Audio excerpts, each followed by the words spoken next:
Welcome back to TarHeelIllustrated.com. And if you're watching on our YouTube channel, Tar Heel Illustrated, I'm THI staff writer Jacob Turner, and joining me tonight, our very own publisher, Andrew Jones, and our director of basketball recruiting and basketball analyst, David Sisk. And guys, we're back for another episode of the UNC basketball preseason podcast. We got the Andrew Platek edition coming tonight, guys. So let's dive right in it, as we always do. Andrew Platek, a guy last year, averaged 18.1 minutes, 3.6 points per game, only shot 22.8% from three and 36.6% from the floor. So Platek was a guy that got his opportunities last season. I remember the Duke game in particular in Chapel Hill. He played a big role in that game and how that game ended up finishing. AJ, I'm going to start with you on this.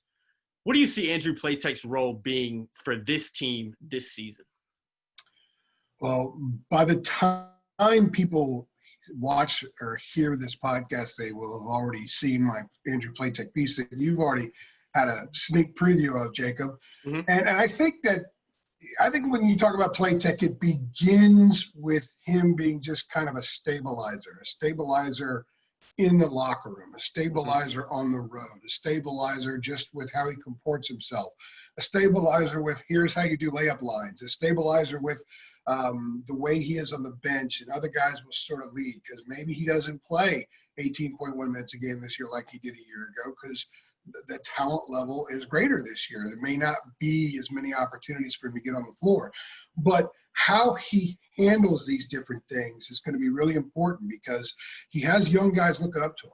And I asked him a few weeks ago about what it's like being a senior on a really young team. And he's like, I'm a senior in North Carolina. There are certain responsibilities I have that are daily, hourly things that can never waver. So I think the first thing is that Andrew's going to bring that. I think if he wants to be a coach one day, and he's talked a little bit about that, he's got that in him. And I think part of that process might start now because he can tell everybody on the team, this is where you need to be in this situation. Here's how you need to handle that. The guy comes over the bench, even though they're going to be socially distanced, he'll be able to say something to them that helps them. As a player, I think he's a better player than what we've seen. And he did have the opportunity last year, but I don't think that was the best scenario for him because maybe too much, they asked him to do too much that maybe he wasn't really ready to do. He's a guy that can play 25 minutes a game on a really good team and not do a lot as far as production goes, but really help. Roy has said for a couple of years, excellent help side defender. And David will tell you, that's a really, really undervalued attribute a basketball player can have, especially when you got a lot of young guys on the floor. So I think he'll be someone whose role will be defined as the season goes on. Wouldn't surprise me if he plays more than some people expect. But at the same time, if he doesn't, and if he's an 8 or a 9 minute a game guy, he's going to handle it really well. And I think that will help feed the culture of this team this season. Any thoughts, David, you have any thoughts on Andrew Platek and how he might contribute to this Carolina team this season? Yeah, I was thinking, but even before Andrew said it, it sounds to me like a future coach, being able to take on those responsibilities. But that doesn't help the team this year. I think, a coach. Yeah. I saw Andrew play with City Rocks in EYBL, and I thought that he had the opportunity to be a really, really good college player. Of course, there have been some things go on during the career out of his control. And I think if you look back last year, he's not the guy who's going to flourish in a role where he's going to be asked to do a lot offensively. I think he has to fit in. So I think he on the court, just from what sticks out as far as scoring goes, I think probably is going to be better depending on how those around him play. I think we're going to be talking a lot this year about probably freshmen coming in and can they handle the point guard responsibilities. He needs them to be able to handle that because if they can draw help, I think he's a really good shooter from what I saw in high school. His three-point percentage was 37%. Now, he didn't shoot a ton of them his freshman year. He was 10 for 27. But that's dropped to 22.8%. And the player that I saw in high school, I would never guess 22.8% three-point shooter. So even though you look at him, he played 18 minutes per game.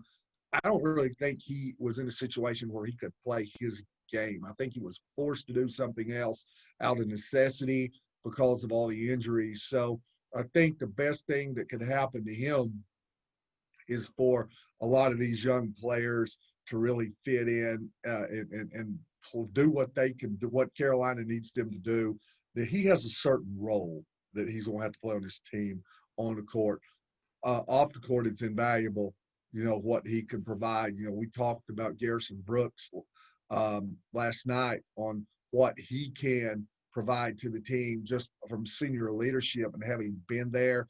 Andrew will be another guy that these young guys are going to look to. So if he doesn't score a point this year, he's very valuable. But I think if you put him in the right situation, he's going to do things in being an intelligent player. He's not going to be a turnover machine. He's going to know how to fit the offense. He's, like you said, help side defender, team defender, going to make the hustle plays. He just needs those around him to step up, and then he benefits from it. And then eventually North Carolina benefits. And guys, I think he's going to shoot better this year. and Jacob knows this because Jacob, the games that you've covered, you and I spend a lot of time right on the baseline. Yeah. And I go up where the bench is, and I do a lot of photos and videos, and I'm watching the kids. And I love watching Andrew's routine. I mean, I could pretty much tell you the routine when he comes out in warm-ups and what he does.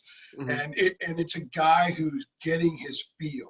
And he's really, really impressive. If you didn't know anything about him and you sat down in the 15th row of the Smith Center or wherever they were playing, and you just watched him go through his routine, you'd think that guy can ball. Because there's a lot of skill there. There's a lot of game there. But I think what happened last year is, he talked about, I just need an opportunity. I need to go out there and sweat, play through mistakes, and I'll prove to coach I can do it in the games. But last year was so out of whack for Carolina that the only guy who really persevered and got through it was Garrison. I think Brandon Robinson may have if he wasn't banged up every other week or in car accidents. But Andrew, I think a lot of the shots he took last year were stressed. They were stress shots. They were a little bit rushed, a little bit forced. The follow-through on a baseline jumper 8 minutes left in the first half at Castle Coliseum in Blacksburg wasn't the same thing I saw in warm-ups. And I think this year, because he probably won't be as stressed, that follow-through may look a lot more the same during a game as it does in warm-ups. And I believe if that's the case, he'll hit a higher percentage of his shots.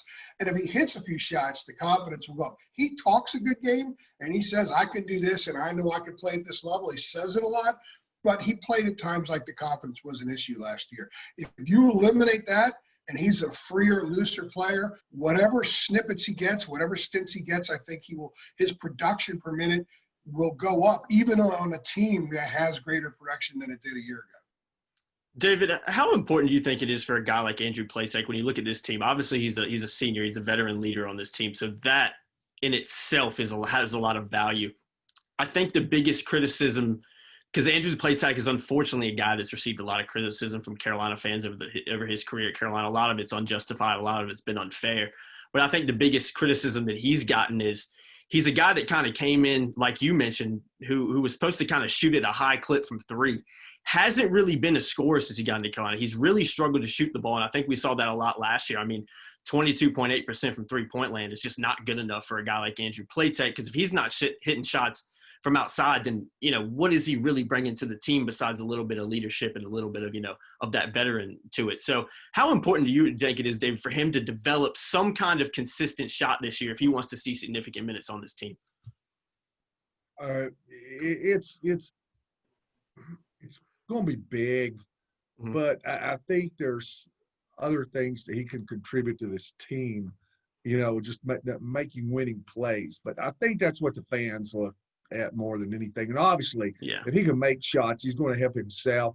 But I've always said this, guys who are considered catch and shoot, spot up shooters are the easiest to criticize. I think the most unpopular guy in town during football seasons, the starting quarterback.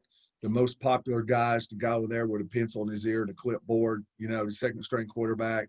I think at baseball, you have certain, if the cleanup hitter is not, we looked at A-Rod and guys like that. Those were the easy guys to criticize. But basketball's funny because you're kind of looking more at a role player, whereas football, you're looking at the quarterback and you're looking, you're looking at the stars. But I think basketball is a little bit different because, that's so tangible. It's almost like you can reach out and touch it because you've got a guy here that's supposed to be a shooter and he's not making shots. And it's that way everywhere. Those guys are the one, they're like you said, he can't make a shot. What's he giving us? What's his deal? Where, I think most fans, if a guy messes up on hip side or doesn't set a good screen or makes a wrong read on a cut, fans may not necessarily be able to pick that up. But,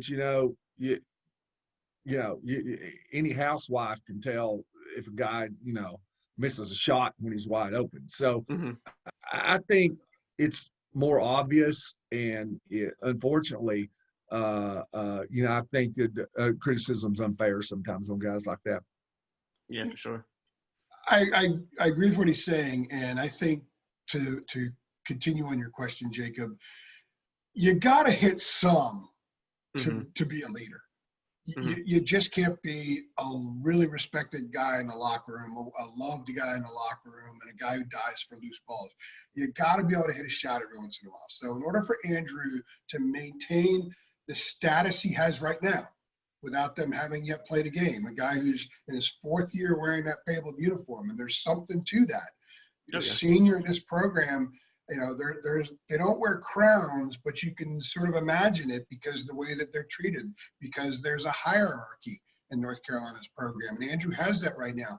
But if they go out against Charleston, College of Charleston here in several days, and he's 0 for 5 from the perimeter, and then he struggles in Asheville, and he's 1 for 4 against Elon, and his minutes diminish, suddenly it's going to be harder for him to lead. Because the other guys are hitting shots, right? Enough of them, they're playing more.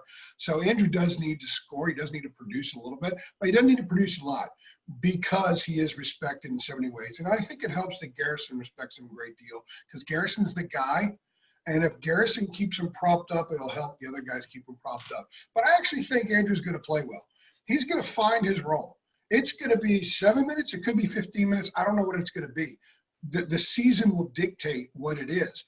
I think whatever it is, he's going to play his best basketball by far as a Tar Heel this year in his senior season. And as David likes to say, and because he likes to say it, I say it too, you want to be old in college basketball. They got 2 seniors on scholarship, okay? Then they've got Leakey. Then they got Armand, who's a sophomore who struggled through last year. So you need Andrew Platek to serve some kind of role in this team because he's one of the only guys on the roster that can legally drink. If you know what I mean. They're a young team. I'm not saying he does, guys. I'm just making a point. They're a really young team, so they need him to be okay. The Carolina fans out there are saying, we don't need Platek. Or if he struggles early, screw him, don't play him anymore. You need to play him.